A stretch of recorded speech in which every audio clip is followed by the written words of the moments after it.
Let's get this sports podcast party started, all right?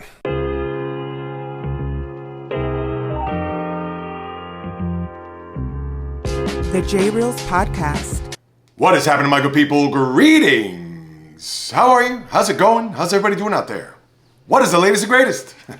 Hope everybody's doing well, feeling fantastic, and excellent spirits. And I'm sure if you're a hoops fan, you gotta be just above the moon, stars, and the entire galaxy to know that the NBA season has arrived. And yes, I know there may be a smattering of you. Everybody's wrapped up in the football, college football, maybe even a little World Series, considering that you have Yankees and Dodgers in the Fall Classic. But that's for another day, another time. It is all about the NBA right now, as I'll preview the 2024-2025 season, and I'm going to do something dangerous in the process. I have looked at the over-unders. We talked about this last Thursday's podcast, and I'm going to do these pretty much off the top of the dome. So yes, I don't have them set in stone. I'm just going to roll with it, see where this goes. And yes, rolling the dice for danger. Last year I was actually 5-1 with the over-unders and did pretty well. But this time around, could be very, very dicey. So let's get right to it. Storylines going into this NBA season. And to me, there are not really many juicy storylines. I know we can talk about the Knicks and what they've done, to upgrade their front court, bringing in Karl-Anthony Towns. I get it, Julius Randle and Dante DiVincenzo goes the other way. But the expectations of this team, knowing what they did here this past year, where they went to a conference semifinal and went to a 7th game against Indiana where they ran out of gas and their best player broke his thumb. And we all know that the Knicks, as much as they were back on the scene, crispy and clean, but were unable to deliver their team to a conference final against the Celtics, which would have been great, but obviously compromised with their star player. So who knows how competitive that would have been. But I can go that route. I can talk about the Sixers and their overhaul, and that's where I'm going to begin. I'm going to make this almost like a 3-headed monster, or maybe 2-headed, to try to beat the monster that is the Boston Celtics, because as the defending champ, as a team that's pretty much coming back, almost the same team that we saw last year. And you have a scenario where Kristaps Porzingis is not going to be back until probably December. So yes, health is already compromised from that point. But at the same time, last year, when you look at Porzingis, it's not as if he played an entire 82 games. And with his body type and his injury history, we know that 70 games is going to be a reach. So if he plays anywhere between 55 to 60, you'll take it as long as he's healthy come April, May, and June. But we know the guys that are signed. Jaylen Brown last year, who had the big-time NBA contract of all time, followed that by his teammate now this past offseason, where Jason Tatum is now the richest guy in the NBA as far as contract goes. And they brought back other guys where they actually signed right before the end of the offseason. Derek White, or during the middle of the hunt for their Banner 18 and World Championship. Even Drew Holiday. So their core is intact for the next 4 years. And the Celtic franchise and their front office has said, we're going to go all in. This is it. Brad Stevens says, we're going to keep these guys and we're going to run it until the wheels fall off. So the 2-headed monster, to try to beat that monster, and I guess that could be the first underlying theme as far as who's going to dethrone the Celtics, considering that they're young, that they're vibrant, that they're not only a now team, but maybe for the next couple of years team. Granted that Drew Holiday's an older player, but with Jason Tatum and Jaylen Brown, those are two guys that are still right at the start of their prime, if you could even fathom that. And to have guys like Derek White, a great glue player, guys off the bench, Peyton Pritchard, Luke Cornett, guys that obviously have made an impact on this team. And of course, the aforementioned Porzingis, that if he gets anything out of this, as far as his health and his production, they could certainly go a long way, as we saw there, especially in the final, the couple of games that he impacted, those games in Boston in particular. But for the 2-headed monster to try to beat the monster, and that's the Knicks and the Sixers. And the reason why I lumped them both in, because obviously they play in the same division, of course the same conference, and to me those are the biggest threat in that conference to beat the Celtics. As I mentioned about what the Knicks had done this past offseason, you also got to factor in Mikal Bridges as they try to make it a Villanova Knick team before they jettisoned DiVincenzo for Karl-Anthony Towns, who I said at the time of the trade a few weeks ago that he does make the Knick team better, but I don't know if Karl-Anthony Towns, who is just starting out on his max deal, is he going to be a guy between the ears and in his chest that's going to deliver? We seen him fall in love with the three-point shot behind the arc. He's a guy that plays more effectively down in the low block, and I get it that the NBA is not played like that anymore. But you want to have Karl-Anthony Towns? Yes, if he's going to venture out behind the three-point stripe every so often, fine, no problem, great. But if he's going to start falling in love with that and settling for that, that's where it can be dangerous. And of course, the Knicks fan, very smart fan, the New York fan, they know that if Karl-Anthony Towns is not going to hold up his end of the bargain and trying to get them to a championship, forget about second round or even conference final, but to get to a final and to the Holy Grail, he's going to have to really show his worth and his mettle in those months, because he could average 22 and 11 from October to early April, but it's what he's going to do in the spring months and into the early summer that's really going to count here in New York. And as far as the Sixers go, considering that Joel Embiid, who lost 20 pounds, but he had to be held out of these final stretch of preseason games because, of course, his knee, and we know his body type, 7'2", a lumbering guy. He's never going to be svelte. He's never going to be a guy that, although he can be in tip-top shape, but his body has betrayed him big time, dating back to when he was drafted into the league with that foot injury coming out of Kansas,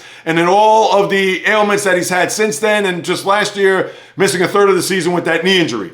But then you bring in Paul George from the Clippers, and that's a scenario where the third piece of as we all know in this day and age, when it comes to having a big three with he and Tyrese Maxey, now the Sixers look like they're going to be stocked and ready to go to see if they could challenge not only the Knicks, because the Knicks did beat them in the first round last year, as you know, but also the Celtics, and try to get over that hump. But the problem I have with that is that I can't trust Paul George twofold.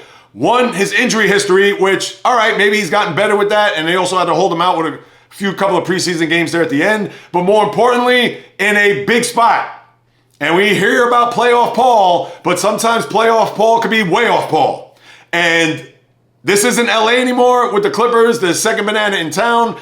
This isn't when he was a member of the Oklahoma City Thunder for a brief moment, and in his days in Indiana, where, yes, it is a basketball haven, but it's the Midwest. And although they may love their basketball, but it's certainly not New York, Boston, Philadelphia. And now that he's going to the city of brotherly love, there may not be much love for him if he's not going to produce in the spring months, similar to what Karl-Anthony Towns may endure when the Knicks get to that point. So that's why those two teams, although they're imperative to see whether or not they can upend the Boston Celtics as far as getting to a final, I'm not going to put the Bucks in there, although they could be laying in the weeds. Chris Middleton, he's not going to be there opening night. He's also nursing injuries, and he has been so over the last few years.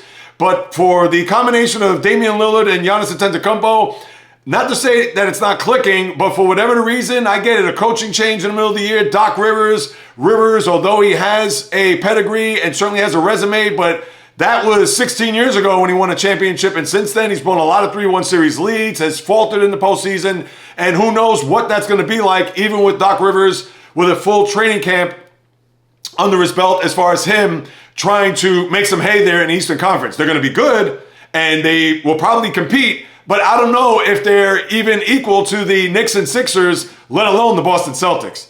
And then even with the rest of the East, and the only reason why I may not include Cleveland, who had a good playoff run, getting into a second round, or a young team like Orlando, who's looking to try to take that team and that city, their fan base to the next level, I don't know if they're going to have the means or the wherewithal to try to get them to compete with the Celtics, Knicks, and Sixers in the Eastern Conference.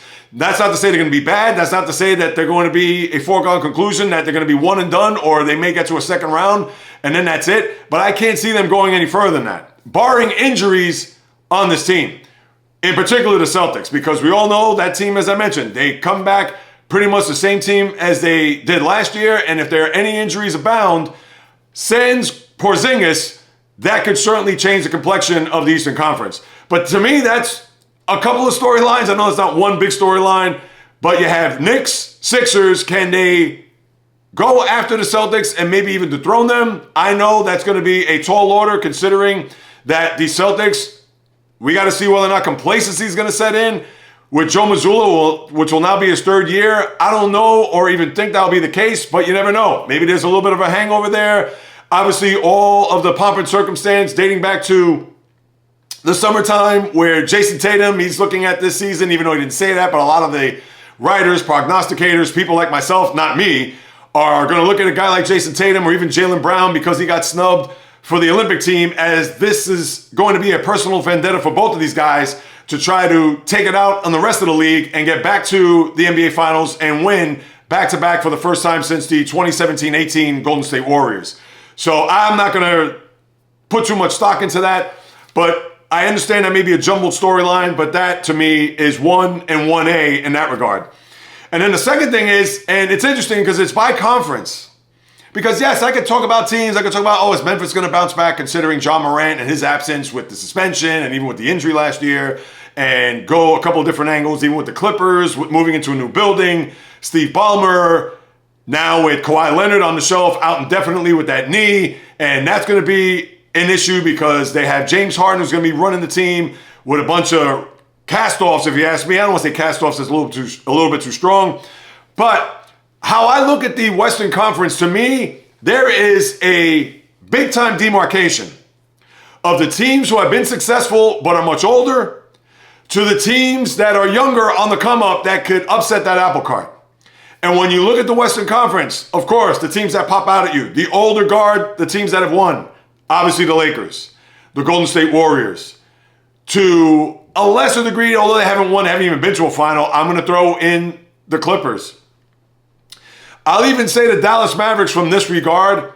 I get it, they still have a young player and a one, Luka Doncic, but with Kyrie now about to approach his mid-30s, and even though bringing in Klay Thompson, which I thought was a great move by them to give him that other shooter, another threat outside, and even though his preseason was up and down, but he's an older player. And yes, he may be wise and the basketball IQ beyond his years, but again, he's 34 years of age? He's not 24. He's not 27, and certainly not the player that he was before the injuries that have curtailed his career. So you have those teams there at the top, and then the other teams that haven't won that are on the come up.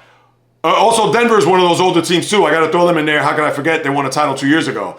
And as far as the younger teams that are looking to try to take a stance and show the basketball world that they belong and that they could probably even surpass those teams that have won championships in the past. The Oklahoma City Thunder. Obviously, they were a 1 seed last year. They lost to the Mavericks there in the second round, and I'm sure that's something that they could build on and really try to get themselves to the next level, conference final, maybe even NBA final.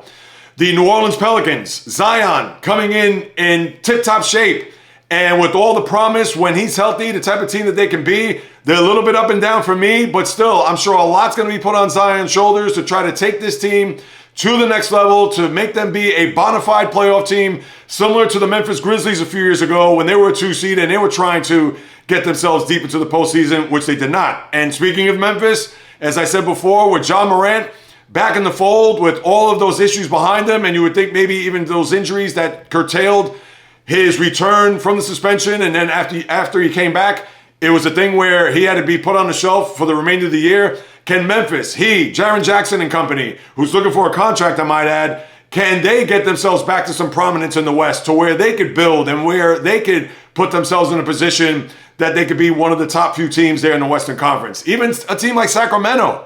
Remember 2 years ago, they were a 3 seed before they lost to the Golden State Warriors in the first round. And now you bring in DeMar DeRozan. I get it, he's an older player, 35, but I think that's a good fit considering you have guys like De'Aaron Fox and Domantas Sabonis and Keegan Murray, guys that are young, still trying to find their rhythm and find their groove in the league. And now you have a veteran presence like DeRozan, mid-range game, not going to ask too much from him other than provide some offense and provide some know-how. I think Sacramento could also be a team that could be a player here in the Western Conference. And then you have other teams like the Rockets who are on the come up and the second year of Victor Wembanyama. But to me, those are the two other teams that are below or on the fringe. But when you look at it from the Lakers, Warriors, Nuggets, Clippers, and Dallas, and then you have OKC, Memphis, as well as Minnesota, who I didn't even mention. And Minnesota, we know they went to a conference final last year, but of course, when you take out Karl Anthony Towns and you put in Julius Randle, now this is going to be Anthony Edwards' team, as you know, but that's another team that you're going to have to think about when we take a look at the Western Conference landscape.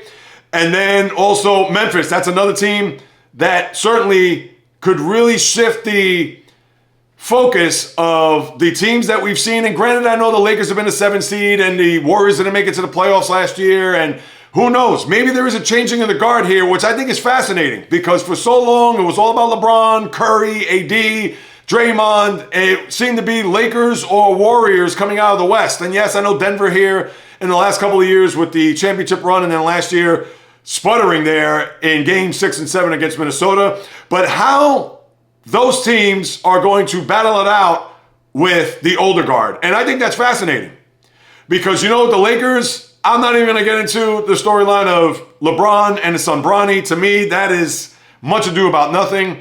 But considering that the Lakers, they're going to try to do whatever it takes to get into the postseason and flip a coin. And because you have LeBron, even at 40 years of age, come December 30th of this year, we still can't expect him, as great as he is and as I'm sure as great as he will be for a 40-year-old, but you cannot expect this guy to go out and play 38 minutes a game and to carry this team throughout the course of a regular season and try to preserve his body, which we have seen over the last couple of years where he's going to not go all out, although even him at half speed is better than a lot of people at full speed.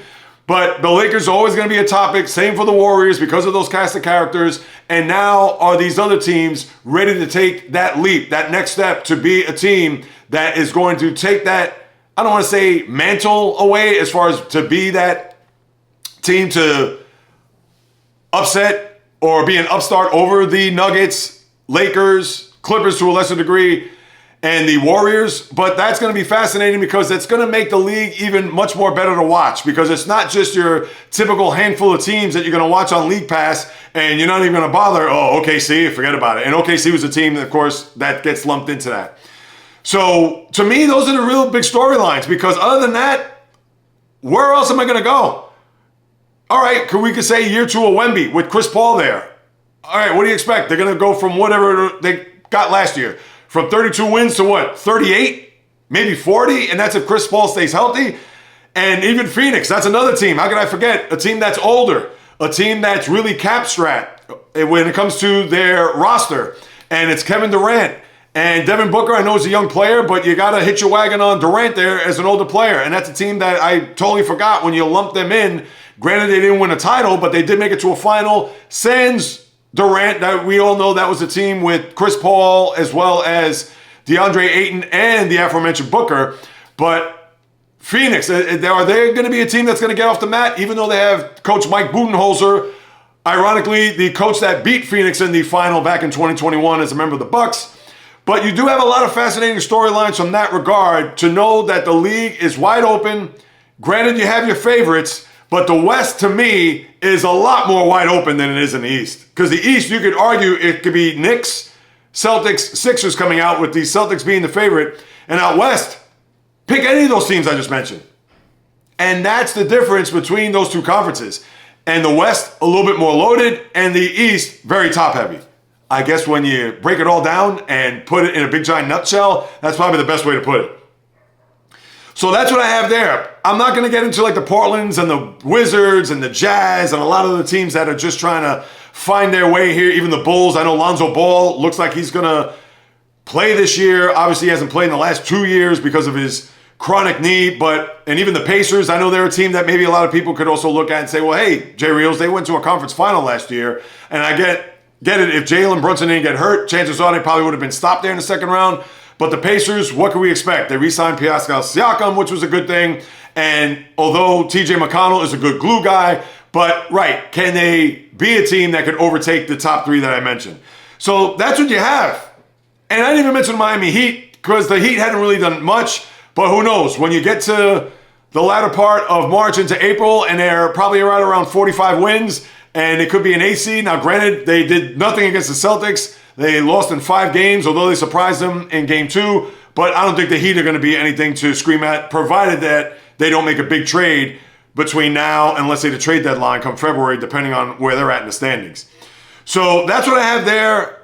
And as far as when I take a look on the land here, I'm not going to go through the divisions. I know I've done that in previous years, but as top-heavy as the East is, and right, we could talk about teams that are on the come-up, whatever, and I guess maybe I should go there when it comes to surprises and disappointments. I think the one surprise that I'm going to look at here in the East, is there are a lot of bad teams. So I could say, could Charlotte do something? Could the Wizards make a run? What about Toronto? Those are teams that are going to be bad. The Brooklyn Nets and even the Bulls for that matter. Not good teams. Now, I can't even look at those teams as surprises. And I can't even say Indiana's going to be a surprise or a team like even the Bucks for that matter, no matter how much I could say, they're probably not in those top three when it comes to the East. But when we take a look at the land, even Orlando, I can't even say they're going to be a surprise because they made it to the postseason last year and took the Cavaliers to 7th game. The Hawks, I mean, it's really slim pickings when you're going to talk about surprise and disappointment. So what I'm going to do is this. I'm going to stick to overall and not just go by conference. To me, I think the surprise, and it may not be much of a surprise because based on what they did a couple of years ago, but I think the Sacramento Kings are going to have a big year. Just like I mentioned, with DeMar DeRozan having that veteran presence. And that's key for a young team that lost in the first round. And granted, DeMar DeRozan, it's not as if he has championship rings all over his fingers. I get that. But he did play in Toronto where he had a lot of heartbreak against LeBron. He has been in the league for 14 years, know his way around, a guy that's overcoming mental health, etc. And I'm sure he's going to be a big-time influence in that locker room and be the guy that a lot of people are going to connect and go to help out the De'Aaron Foxes and DeMonte Sabonis, Keegan Murrays, etc. So I really like where they stand this year, and I can see them maybe going back to a 3 seed, maybe even high as a 2. I get it that a lot of things have to click and have to gel because the Western Conference is loaded, but I'm going to look at that team as a surprise overall because in the East, again, I'm really going to be reaching to have a surprise. Where am I going to go? Out on a limb and say the Detroit Pistons? Yeah, maybe the Pistons will make some strides for what? From 22 wins to 30? And as it is, I believe the number is what? 22 and a half or 24. So to me, I'm not even going to go there. And then my disappointment out West. And who knows what's going to happen here. If a team is going to be desperate, and I know that they're in cap hell, or at least their flexibility goes, and I know with that owner who just got there, and I don't know if he's going to be able to do anything as far as maybe flip somebody to get something back, and it's also dependent on how he's going to play. I got to look at the Phoenix Suns. I could talk about the Clippers too. I could think they'll be a disappointment. Moving into a new building, James Harden is going to be your guy, and this isn't a James Harden of the Rockets back 7-8 years ago. But for whatever reason, the Phoenix Suns, they have fallen like a stone in the ocean. Considering where they were just 4 years ago when they went to a final, they were up 2-0 against the Bucks before losing. And then from there, they just precipitously had fallen. I don't know how bad it's going to be this year, but I can't see it being any better. Bradley Beal, who knows with his health, from one day to the next, he could have hangnail, and then that's it. He's going to be out for 3 weeks. And the Suns, even with Mike Budenholzer, but I don't even know if he could fix this. Now watch, as I say all this, there'll be the surprise, and I'll come out and say I should have picked the Clippers as a disappointment. But because they have zero flexibility, and who knows, maybe if they can make a play to trade somebody, forget about Bradley Beal. He's making $50 million a year. Nobody's going to take him with his injury history. And even though Kevin Durant is old, but maybe he could be a final piece somewhere. And as we've seen over the years, Kevin Durant in Brooklyn, get me out of here. I want to go somewhere else. And because of a young, loaded West, can they keep up? Can they be a team with not a lot of depth to have any type of stance in the conference to where they could be a 4 or 5 seed? And I understand they could be a 4 seed and be separated by 3 games to the 9th or 10th seed, and the next thing you know, they plummet down to where they're going to be in a playing scenario. But so something tells me that Phoenix, I don't know, even with the new coach there, the roster, the inflexibility of what they are able to do, and I get it, Matt Ishbia is a guy that's going to go all out to try to placate and please his players and do whatever it takes, but what can he do unless he, for all intents and purposes, blows it up? And the best way to blow it up is to trade Durant. And I get it. He's 36 years of age, and he's definitely on the back 9. He's probably in the 15th hole of his career, but you could probably get something for him. And if you have a team, I'm just throwing a team out there. Who knows if this is going to get aggregated? Probably not, or aggregated, excuse me. Where, let's say, the Pacers, or let's say the Cavaliers, where they just need that one piece. Now, granted, they'd have to give up something. I don't know if they're going to be willing to part with certain players' contracts, so that's why I'm only just using those 2 teams as an example that are trying to push the Knicks, Celtics in that particular conference. I don't know if the ownership or the front office is going to trade Kevin Durant within the conference. So that's why I'm picking teams in the East. So who knows? But I don't like the Suns at all. I think they're going to be a disappointment. Now, should I even go to this right now? The over-unders? I know this is a big-time risk. Ugh. I'm even afraid to do this right now, but you know what? This is why I do what I do, because I love to do it. And I guess because I'm on the Sacramento Kings bandwagon, like the beam, etc., I'm going to start there. Sacramento's number is 46.5. And if I think they're going to be in third or second place, I'm going to pick them as my first over for everything that I mentioned, so no need to even go there. And this is over-unders. I usually do 3 overs, 3 unders. With the hockey, I think I did 4 and 2. 4 overs, 2 unders. And this is the win totals by Vegas coming into the year. So that's going to be number 1. As I'm going to stick to overs. Yeah, I'm going to say Memphis only because I think John Moran has a lot to prove. It's 45.5. I could see them maybe going 47 and 35. He has to stay healthy. He's a huge part. He is the Memphis Grizzlies when you think about it. And if he could somehow, some way get himself back to his All-NBA form of a few years ago, I think Memphis will jump up significantly in the win column. So I'm going to pick them as an over number 2. And that's just based on him. And the coach, Taylor Jenkins, we know he's a good coach.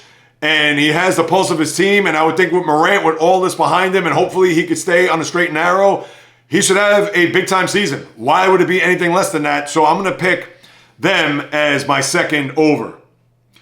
And I'm going to stick in the West for this particular reason. I like what Ime Udoka, and not because of my Celtic ties when he was the coach there for 1 year back in the 2021-22 season, but they were in the thick of things to the very end. And although they collapsed late, and I believe they ended up with a 40 and 42 record, their over-under win total is 42.5. And we know they're young players led by Jalen Green. And yes, this is dicey. It is a loaded West. And I get it that this is one that could go either way. They could maybe get to 45, 46 wins, or they may end up with 35, 36 wins. So it's right smack in the middle of where this number, and it's probably accurate. But I'm going to say that because of the coaching of Udoka and has a little bit of a veteran presence there with a guy like Dylan Brooks, although I'm not a fan of his. But when you have guys that are glue guys and pretty much Udoka type guys to go along with the young talent that they have there, and considering that they had big winning streaks last year, and I get it, they had an 11-game winning streak where they were battling it with the Warriors for that last spot for the play-in tournament.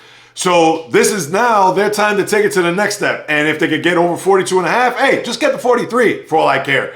Or 44, if they were at 40 last year, that's a 3-game jump. So I'm going to pick the Rockets as my third over. Now, my unders, I picked them as an under last year, and thankfully, I shouldn't say in this regard because that sounds like because of the injury, I was thankful that they were under. I don't trust the Sixers. And most of it is health. And as we saw with Embiid being out for 2.5 months, that was critical for me picking them as an under. And I thought a lot of it had to do with the James Harden scenario, as well as the health of Embiid. Now, I didn't think he was going to get knocked out for 2.5 months, which was beneficial as far as me selecting the Sixers. But because their number is 52.5, and if everybody's healthy and everybody's rolling, they're going to top that number. Absolutely. They may win 54, 55. But Embiid, he's going to have a lot of load management.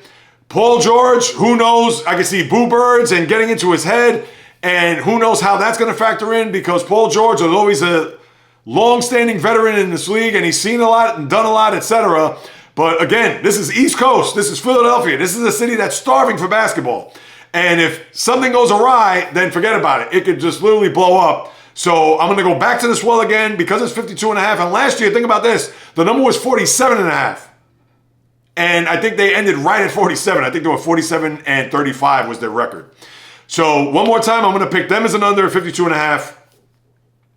I normally don't like to pick on bad teams. I did that with Utah last year and I got burned. And I got off to a great start last year. I know I want to pick the Clippers too, but no, I'll stay away from them. Mavericks 50.5. Bulls. Yeah, it gets a little tricky here. Under, T-Wolves, Bucks. You know what? I'm going to roll the dice here. I'm going to get a little cute. I think the Pacers are going to be good. I think they're going to cover that number. I was going to pick them as an under. Should I pick a bad team? Hawks. I picked the Cavs last year. I think I picked them as an under and I won. There was a lot that was in that 44. OKC. All right, here we go. I'm going to pick the Miami Heat, 44.5. I know it's dangerous because that's probably the number where they're at. And last year, I think they won about 45 games. But their offseason has been un-Miami Heat-like. Who do they bring onto the team that's of any note or any addition to that franchise? Jimmy Butler, who was griping at the Celtics and Knicks while he was nursing that knee injury. A lot of that came out on social media, and then Pat Riley came out and said, I wouldn't talk if I were you, especially if you were sitting on the sidelines. I don't know if there's a rift between the front office and Butler. Butler, as it is, he plays 2/3 of the games throughout the entire year. And Butler, he was asking and looking for an extension, 2 years of about $110 million. I don't know if that's going to come to fruition, so that could be a snag as far as player and front office.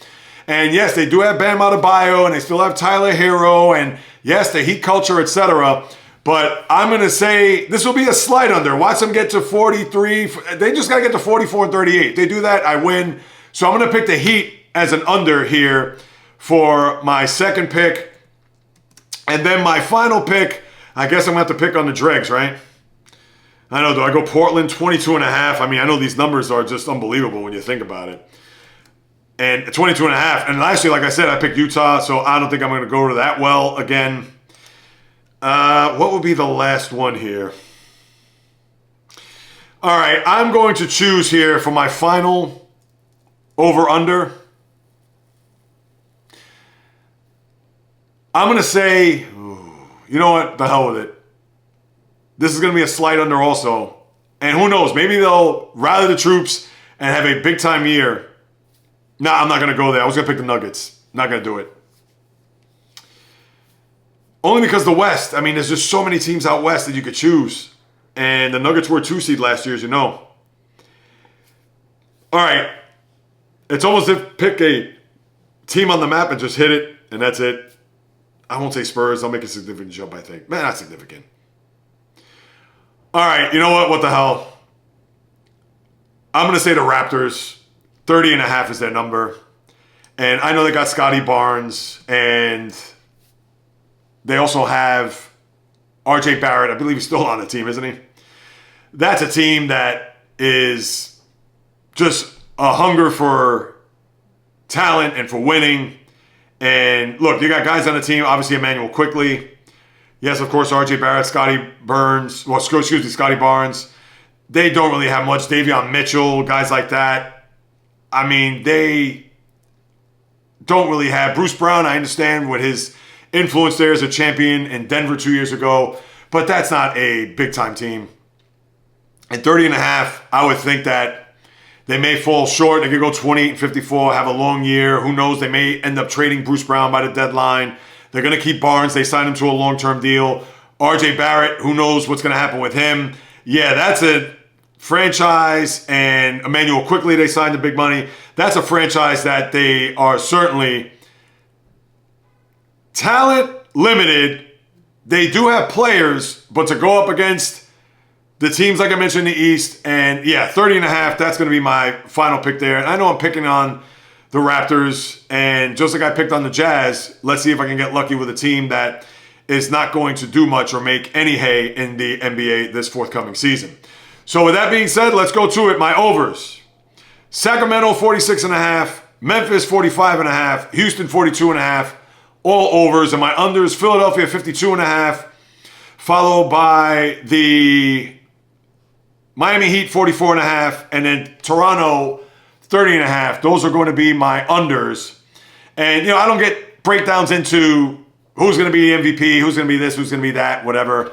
That's something that I'm certainly not going to invest or even unpack there, because as we all know, you could pick anybody out of a hat to be an MVP this year. Oh, this guy's going to have a big year. And we know who those players are, the Tatums, the Luka's. Maybe Luka will finally get his MVP.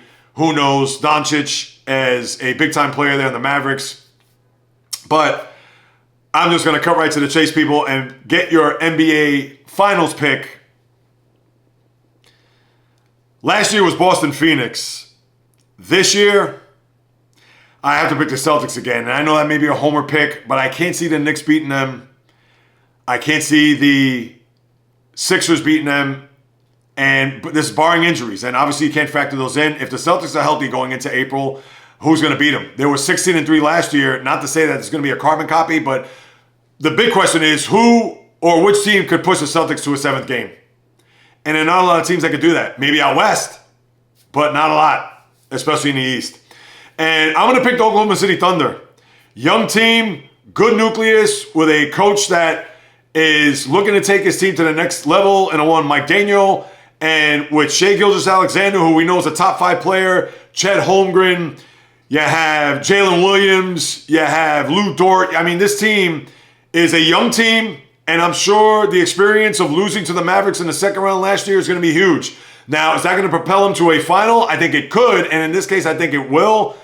I get it. It may be a little bit risky, but the T-Wolves, are they going to be able to take it a step above what they did last year? And this is without Karl-Anthony Towns, with Julius Randle there. I don't think so. Maybe they'll get to a conference final to play OKC, but I don't think a final. Dallas, can they rework that magic of last year to get to a final? Very competitive West, as I mentioned throughout.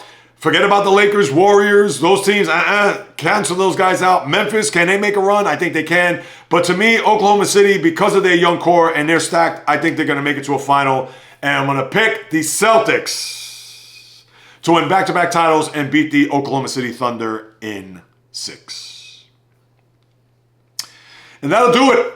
My NBA preview. I know it's kind of tidy. I know if you're looking for an expansive. I was thinking about going through the divisions. I really did, but I thought, why am I going to do that? Let me just have it from a 2-tiered East and West and just kind of break it down with the storylines there. And I hope that was pretty descriptive and not only just well thought out, but also from a standpoint of it being plausible. And that's how I look at this NBA this year. Because tell me another angle that you could look at when you look at the East, and then also check out the West and see where you could go as far as from a standpoint of not just necessarily, can Oklahoma City Thunder take it to the next level? Are the Mavericks going to regress? Or this. I could go through a ton of different storylines. But to me, the demarcation of the young teams on the come up to the old teams in the West, and as I mentioned with the East, who's going to be able to slay the Celtic Beast, those are the nuts and bolts of all of it. Because other than that, you're not going to be able to come up over the Cavs or the Pacers or Magic. Yeah, maybe they'll make some hay, maybe they'll do something, but do you really expect them to be in a conference final and next thing you know, they're up 2-1 in the best of 7 against the Celtics? Come on. Got to be real here. So, and then I guess to encapsulate it all, I think there are 7 teams that can win an NBA final. And just to win. And I get it, you could talk about health, whatever, but it's Celtics, Knicks, Sixers. I'm not going to put in the Bucks.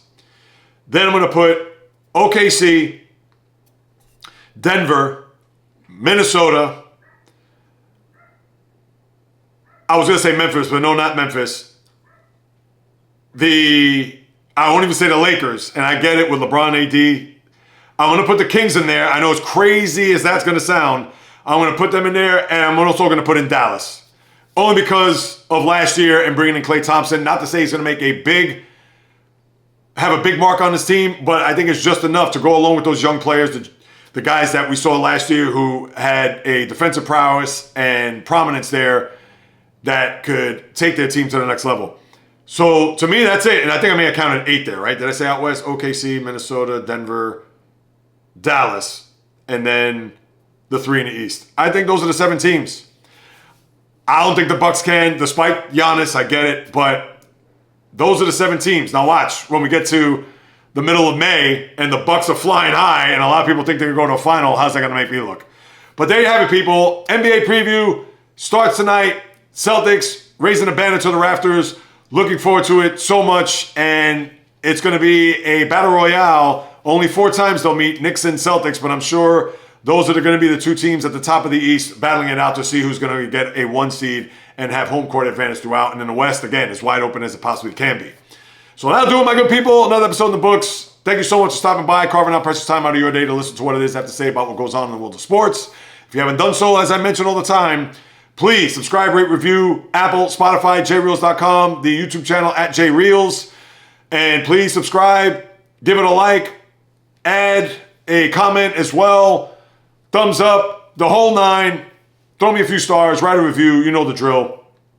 And if you want to hit me up with a question, comment, suggestion, you can do so at the following: Instagram, TikTok, Facebook, the JAYREELZ Podcast, Twitter, X, JAYREELZ1, just the number, the old-fashioned way, the JAYREELZ Podcast at gmail.com. I'll be more than happy to follow up you guys and gals, because whether you do or do not know, this is what I love to do, people. It's in the blood, it's in the DNA. This is my full-time job, people. Content creator, podcast producer, host extraordinaire, bringing you all of the latest and greatest of what's happening with nothing but passion, fire, energy, fury, with my thoughts, opinions, critiques, praise, analysis, feelings on anything and everything that happens on the world of the diamond, ice, gridiron, hardwood, golf course, racetrack, tennis court, boxing ring, octagon, you name it. From my lips to your ears, from my heart to your soul, from where I am to wherever you are, the JAYREELZ Podcast always comes correct, direct, and in full effect. From the South Bronx, the South Beach, the South Central, the South Pacific, and all points beyond, peace, love, and God bless everybody. And until next time on the JAYREELZ Podcast, on the flip, baby.